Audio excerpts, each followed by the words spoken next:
Hi again, Emer here, and today I am going to show you the simplest way that I could possibly find in how to resize your images so they work really well on your website. And if you didn't see my previous video on why we should be doing this, you really should watch it. It was good fun to make and I got fantastic feedback from it. So that was the why it's so important. And now we're going to look at how we start to prepare our images for our websites. Because the thing is, I could fix all this for somebody, but if I hand it over for them to maintain it and they don't continue, it will negatively start to negatively affect the SEO that we have gained through me working on it. So having an expert work on your website, if you don't continue to maintain it, SEO is a little bit like housework. It will start to clutter up and fall, it's like anything. If it's cluttered and not organized, it's not going to do as well on Google. Google wants really good, really, well-maintained, clean websites that are aimed to give the best possible experience for the people who will be visiting them. So anyway, here are two lovely photographs of a pink shop. It's the Connemara Blue out in Clifton. It's I got these photographs from one of my lovely clients, Tash, and they were perfect to show you how you can resize them, because the first one here is a square and the second is a horizontal or a landscape version. And usually these are the two most common that we would tend to upload. So the horizontal would usually be for a banner across the top of your page, of your web page. If you're going smaller, you would even go with smaller settings than I'm recommending here. But I'm doing this based on the fact that the horizontal would be aimed to be kind of covering, doing maybe like a full page style image on your website.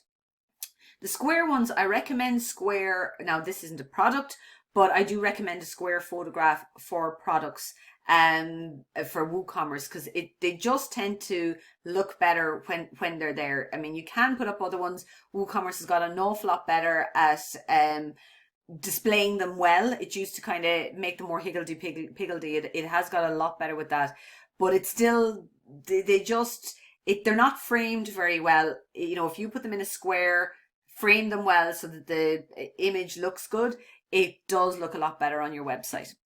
So first things first, how do I know what size these images already are? It is a lot easier to tell on your laptop, so I do recommend, or your computer, your desktop. I do recommend bringing your photographs over and organizing them on your desktop. The first one here, if you click an image, single click, not double click. Double click will open it, but just a single click to select it. And if you hold, you take off your mouse, if you bring the mouse back over and leave it, it tells you the basic details about the image. So it'll tell you the file type, which is JPEG. You see the JPG, so we know it's already a JPEG file. And the date, the dimensions. So this square is actually 2,485 square. Huge file. I know it looks small here, but that's because the computer is resizing it. The amount of data contained in it is really dense. If you saw my video on the pancakes and explaining it of the why we should be doing it, you will get what I'm talking about here. So even though it looks small, the amount of data that's being held there is huge, and we don't need that much when the image is smaller. We can get away with an awful lot less. You can also, I'll do it again. Just hold the mouse over it. The size is 5.23 megabytes, MB megabytes. You do not want to be seeing MB on any of the photographs that you upload onto your website. They do need to be definitely under 1 megabyte. Otherwise it really is slow to pull them down. On the other one, even though this looks smaller, it's just that, again, the way the computer lays it out. This actually is twice the width of the other one, believe it or not. It's 4,032 by 2268. So while again, it's just the way it's displayed on the computer, the actual size of it is nearly double what the other one is. Surprisingly, the size is smaller because actually there isn't quite as much detail. You can see it's not as clear and as vibrant a photograph as the other one. So this one is 3.81 megabytes. Again, still way too big for your website. But I'm going to do the two of these separately and just show you what I would recommend if you were doing them this way. So we'll start with the horizontal one. I'm just going to pull and drag this over. And again, it's already pulled over, and click to edit it. So this pick resize.com, you don't even have to log in. You just open this up in your browser and you're good to go. I will leave the link to that below if I didn't mention that already. Can't remember. And there's our photo, and there's no, the preview is not the actual size of the photo. It's just used for cropping it to display it in front of you. You can, if you wanted to make this a square, we could very easily just click the crop and then click and drag over where, by holding the corners, we can decide where it is we want to go. Okay, and I'm going to click it again to do it, but I actually didn't clip it at all because I brought it back out to the full size. And down at the resize, it'll do 50%. It'll just have it for you, which they're guessing will bring it down to 216.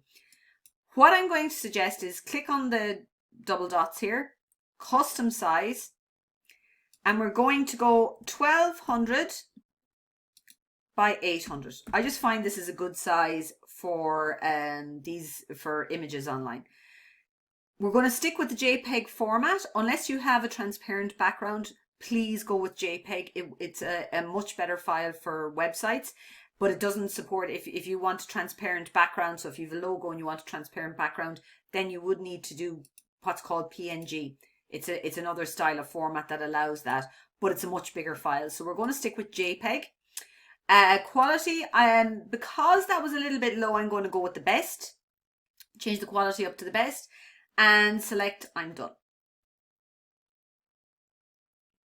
So it's now gone from over the tree, it's now come under. It's still quite big, but we are trying to bring it out to full size. So we'll check the image and see that it hasn't gone all choppy on us. And you can see, you couldn't tell the difference, could you? It looks almost identical. So that's good. And just simply save it to your disk. And that appears, and it's down in your download folder. It's also opened up there as well. So that's that size one. And I'm going to click on just come back if you want to do another image. And you can come back up here, click on the pick resize. And I'm going to open my demo, my folder here, and I'm going to take the square one. Now you can see the square one is a little bit slower to upload because it was a bigger file. It was around 5 megabytes versus 3, so it was not quite double, but close enough. So for square ones, I often recommend the size that is for Instagram. So it's 1080 by 1080. So I'm going to put in here 1080 by 1080. Oops. Again, I'm going to leave it at JPEG. I'm going to try better this time because there was a lot of information there, and just see, will this work? So yeah, that's down at the 370 kilobytes. So do you see we're down at the kilobytes? And I'm going to view the image. Make sure can you tell the difference? I can't. And should be fine. And save that one down as well. So again, they will be in your download folder, and mine, it just automatically opens. You can see it puts the RSZ, whatever, in front of the original file name. So it doesn't do anything to your original file. It does create a new one. I hope that helps. Next video I can talk about renaming and what are things that we could do to name it, because naming the file is another great way for SEO. I hope you found this helpful. Leave a comment below, click and subscribe and all that jazz, and talk to you in the next video.